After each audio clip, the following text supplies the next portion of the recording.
जय श्री कृष्णा। कैसे हैं आप लोग फ्रेंड्स। आज की चर्चा जो होने जा रही है वो मंगल और स्वाति नक्षत्र से संबंधित होने जा रही है। जैसा कि हम देखिए चर्चा कर चुके हैं इस बारे में कि मंगल के प्रभाव आपके लिए वर्तमान समय में किस तरीके से हैं, लेकिन स्वाति नक्षत्र से गोचर करते ही मंगल के प्रभाव पूर्णतः परिवर्तित होने जा रहे हैं, जो आपके लिए लाभकारी रहेंगे। ये आपके लिए स्थितियों में किसी भी प्रकार की विषमता उत्पन्न करेंगे। इन सभी विषयों पर पूर्ण रूप से चर्चा करेंगे इस वीडियो में, तो बने रहिए हमारे साथ इस वीडियो में एंड तक। आपको बहुत कुछ जानने के लिए मिलेगा। मंगल और स्वाति नक्षत्र का जो ये संबंध होने जा रहा है, जैसे कि देखिए अगर हम सतविसा, चित्रा और आर्द्रा की बात करें तो ये तीनों ही नक्षत्र जो हैं अपने आप में बहुत ज़्यादा विशेष नक्षत्र है, लेकिन स्वाति नक्षत्र अपने आप में संपूर्ण संसार को समाहित किए हुए है, क्योंकि ये आत्मविश्वास का नक्षत्र है और प्रेरणा का नक्षत्र है, और साथ ही साथ ये आत्मबल का भी द्योतक है। स्वनिर्माण को दिखाता है और आपके अंदर मंथन की प्रवृत्ति को उत्पन्न करता है। तो जिससे कि देखिए ये 5 प्रवृत्तियां जो व्यक्ति के अंदर आ जाती हैं तो वो व्यक्ति जो होता है श्रेष्ठ बन जाता है, सर्वश्रेष्ठ। और ऐसे व्यक्ति सदैव ही किसी न किसी कीर्तिमान पर पहुंचते हैं। हालांकि ये गोचर काल आपका कुछ ही दिनों के लिए बन रहा है, लगभग 15 दिनों के लिए, लेकिन ये 15 दिन आपके जीवन में सर्वोच्च कार्य करवा सकते हैं, क्योंकि देखिए गोचर बेशक एक क्षण के लिए निर्मित होता है, लेकिन उस दौरान प्रारंभ किए हुए कार्यों में संपूर्णता सिद्ध होती है। अभी समय पर आपके जो ये कार्य चल रहे हैं ये आपके किस तरीके से आपको विशेष चीज़ें प्रदान करने जा रहे हैं, इस पर हम खबरोज चर्चा करने जा रहे हैं। लेकिन देखिए आप इस चीज़ को समझ लीजिए कि अगर आप सोच रहे हैं गोचर में कोई हमारा अच्छा योग बन रहा है तो क्या है कि चीज़ें हमें स्वमेव मिल जाएंगी, तो ऐसा बिल्कुल भी नहीं होता है। गोचर सिर्फ आपकी चीज़ों की दिशा निर्देश करता है, बाकी प्रयास तो आपको स्वयं ही करने होते हैं। देखिए बिना प्रयास के तो सामने रखी थाली का निवाला भी मुंह तक नहीं आता है, और हमें इतना सारा कुछ कैसे मिल सकता है, क्योंकि देखिए यह तभी संभव होता है जब बिना प्रयास के कुछ हमें प्राप्त होने लग जाए, जब बर्थ चार्ट में राहु की स्थिति बहुत अच्छी हो। और जैसा कि मैं सदैव बताती हूँ कि जब लाखों कुंडलियाँ देखी जाती हैं तब 1 या 2 कुंडली भी राहु की स्थिति बहुत अच्छी प्राप्त होती है, अन्यथा राहु किसी न किसी रूप से आपको निगेटिव प्रभाव ही दे रहे होते हैं। अब यहाँ पर चर्चा जो चल रही है स्वाति नक्षत्र के बारे में। स्वाति नक्षत्र जो है अपने आप में संपूर्णता है। स्वाति नक्षत्र जैसा कि एक पुरानी कहावत के माध्यम से हम जान सकते हैं कि जल की एक बूंद जब चलती है तो वो कभी गर्म तवे पर गिरती है, कभी कीचड़ में गिरती है और कभी सीपी के मुंह में गिरती है। जब वो गर्म तवे में गिरती है तो वो छन से भाप बनकर उड़ जाती है, और जब दूसरी बूंद कीचड़ में गिरती है तो वो कीचड़ बन जाती है, और तीसरी बूंद सीपी में गिरती है जो कि मोती बनकर चमकती है। तो देखिए इसी तरीके से हम अपने कर्मों को भी कह सकते हैं कि जब आसमान से हम चलते हैं जन्म लेने के लिए, तो जिस तरीके के परिवेश में हमारा जन्म होता है उसी के अनुसार हमें चीज़ें भी प्राप्त होती हैं। लेकिन स्वाति नक्षत्र की विशेषता ये होती है कि स्वाति नक्षत्र उस कीचड़ में, यानी कि जो बूंद चली थी जिसे अपने भाग्य का पता नहीं था, अचानक उसके भाग्य को शिल्पी बनाकर चमका देता है, मोती बनाकर चमका देता है। तो यह विशेषता इस समय स्वाति नक्षत्र की है जो आपको इस समय मोती बनाकर चमकाने जा रहा है। मोस्टली जब किसी व्यक्ति का मंगल से संबंध होता है, किसी विशेष भाव से संबंध होता है, तो क्या होता है कि उस भाव से संबंधित उस व्यक्ति के अंदर ऊर्जा का संचार इतना ज़्यादा हो जाता है कि 16 घंटे या 18 घंटे बिना रुके कार्यों को करता रहता है, और फिर भी उसे थकान का अनुभव नहीं होता। फिर से एक नया उत्साह जागता है, हालांकि ज़बरदस्ती वो सोता है।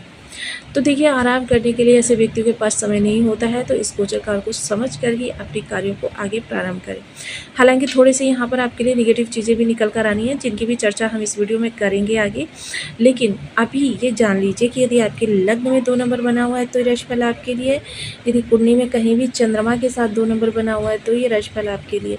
कुंडली ना होने की स्थिति में आप इसे नाम राशि से भी देख सकते हैं। यदि अभी तक आपने अपने इस चैनल को सब्सक्राइब नहीं किया तो प्लीज़ सब्सक्राइब कर लीजिए, वीडियो को लाइक कर दीजिए, चैनल को शेयर कर दीजिए। इससे होगा क्या कि हमारे आने वाले हर वीडियो की नोटिफिकेशन मिल सकेगी आपको सबसे पहले। एक प्यारा सा कमेंट करना बिल्कुल ना भूलें, कमेंट से हमें बहुत मोटिवेशन मिलता है, हौसला मिलता है, और ये पता चलता है कि आप और क्या जानना चाहते हैं। तो बेहद महत्वपूर्ण ये समय काल होने जा रहा है जो आपके लिए चीज़ों को बहुत अधिक आगे तक लेकर जा रहा है। तो सबसे पहले मंगल इस समय पर आपके षष्ठ भाव में बैठे हुए हैं। षष्ठ भाव में बैठकर सबसे पहले ये आपके शत्रुहंता बनाएंगे, लेकिन शत्रुहंता बनने के लिए शत्रुता होना आवश्यक है। यदि अभी तक आपके शत्रु नहीं है तो इस समय आपको शत्रुता में फंसा सकते हैं मंगल देव। यहाँ से आपको सचेत रहना है, क्योंकि अगर एनर्जी को आप शत्रुता की ओर वेस्ट करते रहेंगे तो फिर आपके लिए चीज़ें अच्छी किस तरीके से होंगी। ये गोचर काल आपका बहुत उत्तम है। यहाँ पर मंगल आपके लिए बहुत अच्छे प्रभाव लेकर आने वाले हैं, क्योंकि पहले इनका विपरीत राजयोग का निर्माण करना और फिर उसके बाद में इनके लिए चीज़ों को थोड़ा सा चुनौतीपूर्ण तरीके से आपके सामने प्रस्तुत करना, ये सभी चीज़ें इंडिकेट करती हैं कि आपके लिए चीज़ें जो हैं इस समय पर थोड़ी कष्ट के साथ बहुत बड़ी अच्छी होने जा रही हैं। तो इस समय पर अगर वर्तमान में चर्चा करें कॉम्पिटिटर्स की, तो कॉम्पिटिटर्स इस समय पर हारने वाले हैं। शत्रु पक्ष के लिए तो यही कहूँगी कि उनको इस समय पर अवॉइड करना ही आपके लिए श्रेयस्कर है। कंपटीशन में अगर स्टूडेंट वर्ग भी हैं तो उनके कॉम्पिटिटर हारने वाले हैं। आप जॉब वाले व्यक्ति हैं तो भी आपके कॉम्पिटिटर हारने वाले हैं। वही व्यापार वाले व्यक्ति हैं तो भी आपके कॉम्पिटिटर हारने वाले हैं। वहीं चर्चा अगर मैं करूँ इस समय पर आपके घर में ग्रहों की स्थिति के बारे में, तो ये ग्रहों की स्थिति बहुत उत्तम है। सबसे विशेष बात इस समय पर यह निकल कर आ रही है कि अगर आपके घर में कोई बीमारी बनी हुई है या आपको स्वयं किसी बीमारी से ग्रस्त हैं, तो इस समय पर करना क्या है कि आपको परिवार के लोगों के साथ सौहार्दपूर्ण व्यक्तित्व का निर्माण करना है। वहीं चर्चा अगर मंगल की चतुर्थ दृष्टि के करें, जो कि मकर राशि पर जा रही है, भाग्य भाव पर भाग्य का साथ मिलेगा, अचानक का प्रभाव रहेगा। यह अचानक का प्रभाव जो है आपके लिए चीज़ें बहुत अच्छे तरीके से बेहतर करता हुआ दिखाई देगा। वहीं अगर मैं इस समय पर चतुर्थ दृष्टि की चर्चा करूं, तो पिता की किसी भी प्रकार से आर्थिक कंडीशन खराब है या फिर आपके पिता के स्वास्थ्य में कोई दिक्कत है तो वो दूर होती हुई दिखाई देगी। सप्तम दृष्टि अगर मैं यहाँ कहूँ तो आपके जा रही है द्वादश भाव पर। द्वादश भाव मोक्ष कारक भाव है। तो इस समय पर सबसे पहले देखिए जो आपके खर्चे बेतहाशा बढ़ रहे थे उन पर अनुशासन लगेगा, क्योंकि मंगल देखिए जब आपके किसी भी तरीके से निगेटिव होते हैं तो ऐसे में व्यक्ति क्या होता है कि आपके बहुत सारे ऐसे कष्टों को ला सकता है कि आपके लिए चीज़ें जो हैं थोड़ा सा विपरीत हो जाए। वहीं अगर मैं चर्चा करूं इस समय पर मित्र बंधुओं की, तो उनसे काफ़ी अच्छे लाभ सहयोग की आपको प्राप्ति होती हुई दिखाई देगी। चीज़ें आपकी फिर से एक बार बेहतर तरीके की ओर जा रही हैं। वहीं अगर चर्चा की जाए आपके इस समय पर खर्चों की, तो खर्चे देखिए एक चीज़ का ध्यान रखिएगा कि मंगल जब यहाँ पे संबंध बनाते हैं तो व्यक्ति के अनावश्यक खर्चों को बढ़ा देते हैं। व्यक्ति हर जगह पर अनावश्यक इतने ज़्यादा चीज़ें खरीद लेता है कि जिनकी उनके भविष्य में भी ज़रूरत नहीं पड़ती है। बल्कि आप इस समय पर देखिए शयन के लिए अगर कहूँ तो इस समय आपकी सैया जो है वो बहुत अच्छी होती हुई दिखाई देगी और आपके लिए बेहतर कल का निर्माण होता हुआ दिखाई देगा। विदेश जुड़े संबंधी कार्य जो हैं आपके, वो आपके पूर्णता को प्राप्त होने वाले हैं। विदेश में सेटल हैं, विदेश में कार्य कर रहे हैं, कार्य के लिए अप्लाई कर रखा है, वीज़ा पासपोर्ट नहीं आ पा रहा है, तो यह समय काल आपके लिए काफ़ी हद तक चीज़ों को अच्छी करता हुआ दिखाई देगा। अष्टम दृष्टि अगर मैं इस समय पर कहूँ तो अष्टम दृष्टि सीधे लग्न को देखेगी, यानी कि जो आपके अंदर बहुत ज़्यादा गुस्सा भरा हुआ है, क्रोध है, चिड़चिड़ापन है या अनाहक ही परेशान होने की आदत है, जिसे ओवर थिंकिंग कहा जाता है, ये सारी चीज़ें हैं, तब तो आपके लिए थोड़ा सा दुर्योग थोड़ा सा शुभयोग की स्थिति बन रही है। वहीं अगर मैं इस समय पर आपसे कहूँ कि चर्चा जो है वो मंगल से संबंधित और स्वाति से संबंधित हो रही है, तो आपको इसमें किसी भी प्रकार का कोई देखिए मोस्टली क्या होता है, कभी हमारे अंदर बुद्धि की अधिकता होती है, कभी बल की अधिकता होती है। ऐसा बहुत कम होता है जब हमारे अंदर बुद्धि और बल का सही कॉम्बिनेशन हो। मोस्टली होता क्या है कि जब देखिए बुद्धि और बल दोनों एक दूसरे से विपरीत अवस्था में कार्य करते हैं, यानी कि देखिए काफ़ी लंबे समय पहले आपके लिए चीज़ें जो हैं बिगड़नी प्रारंभ हुई थी। अब ये समय है जो गोचर काल है वो धीरे धीरे आपकी चीज़ों को आपके अनुकूल करने जा रहा है, आपके एक बेहतर कल का निर्माण होने जा रहा है। वहीं देखिए इस समय आपकी मेहनत जो है वो पराकाष्ठा पर होगी। इस समय आप अपनी बौद्धिक क्षमता के द्वारा कुछ ऐसे कार्य करेंगे जिसकी वजह से चीज़ें जो है आपके लिए पूर्ण परिवर्तित होती हुई दिखाई देती हैं। वहीं मंगल देखिए इन्वेस्टमेंट के कारक होकर इन्वेस्टमेंट पर दृष्टि डाल रहे हैं, जिसकी वजह से क्या है कि देखिए इन्वेस्टमेंट आपका बढ़ सकता है। बहुत ही इस समय पर सोच समझकर इन्वेस्टमेंट करें, क्योंकि अगर इस समय पर गलत निर्देश दे दिए तो आपके लिए चीज़ें जो हैं थोड़ी सी बदलती हुई दिखाई देंगी। यह समय काल आपके लिए काफ़ी हद तक अच्छा होता हुआ दिखाई देगा। निगेटिविटी का समापन हो रहा है, पॉजिटिविटी आ रही है।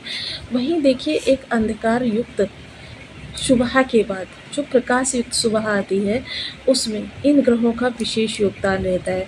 देखिए पिछले के वीडियो में मैंने जो आपको उपाय बताया था वह आपको ये उपाय बताया था कि आप अपने ये उपाय कि रसोई से जुड़ा हुआ मैंने आपको उपाय बताया था। तो रसोई में देखिए आज का जो उपाय होने जा रहा है, वो रसोई में रखी हुई चीज़ों से संबंधित होने पा जा रहा है। जैसे कि सबसे पहले नंबर पर आता है मेथी दाना, दूसरे नंबर पर आती है सौंफ, तीसरे नंबर पर आती है कलौंजी। तो देखिए बेहद महत्वपूर्ण हो जाता है कि आप इन कारक चीज़ों का ज़्यादा से ज़्यादा सेवन करें। अब सबसे पहले देखिए क्या है कि अगर छुहारा, देखिए सबसे पहले मेथी दाना और सौंफ को आप अपने भोजन में सम्मिलित करें। अब ज़रूरी नहीं है कि देखिए जब आपको पता है कि मेथी दाना और सौंफ ये दोनों ही चीज़ें मंगल की कारक चीज़ें हैं, तो आप ज़्यादा से ज़्यादा इनका ही प्रयोग करें और हो सके तो भोजन भी छोड़ दें। तो देखिए सिर्फ इतना ही आग्रह रहेगा आपसे कि आप 1 लीटर जल लीजिए, उसमें 5 छुहारे डाल लीजिए और इसको आपको उबालना है तब तक जब तक कि 1/4 पानी ना रह जाए, यानी 1 ग्लास। और फिर इसको लेकर आपको किसी जलाशय पर चले जाना है। देखिए जलाशय आजकल तो उपलब्ध नहीं है, लेकिन क्या है कि जो मंगल की चीज़ें हैं, छुहारा, उसको उबालिए, बहुत अच्छे से उबालिए। जब 1/4 जल बच जाए तो आपको इस समय पर उस छुहारे वाले जल को एंटी क्लॉकवाइज अपने ऊपर से 7 बार उतार लीजिए और बहते हुए जल पर जाकर जल प्रवाह कर दीजिए। ऐसा आपको 43 डेज़ करना है। जब आप 43 डेज़ इस प्रकार से करेंगे तो चाहे आपके जीवन साथी के साथ तकरार की स्थिति बन रही हो, लव लाइफ के साथ बन रही हो, या फिर आपके किसी भी रिश्ते में टकराहट उत्पन्न हो रही हो, भूमि भवन वाहन के कारक ना बन रही हो, प्रॉपर्टी आप ना खरीद पा रहे हो, किसी निधि का संचयन ना कर पा रहे हो, ऐसी स्थिति में आपको ये उपाय करना है। 43 डेज़ लगातार करना है और इस उपाय को करने के बाद देखिए पूरा उपाय कर लीजिए। इस उपाय को करने के बाद आप स्वयं परिवर्तन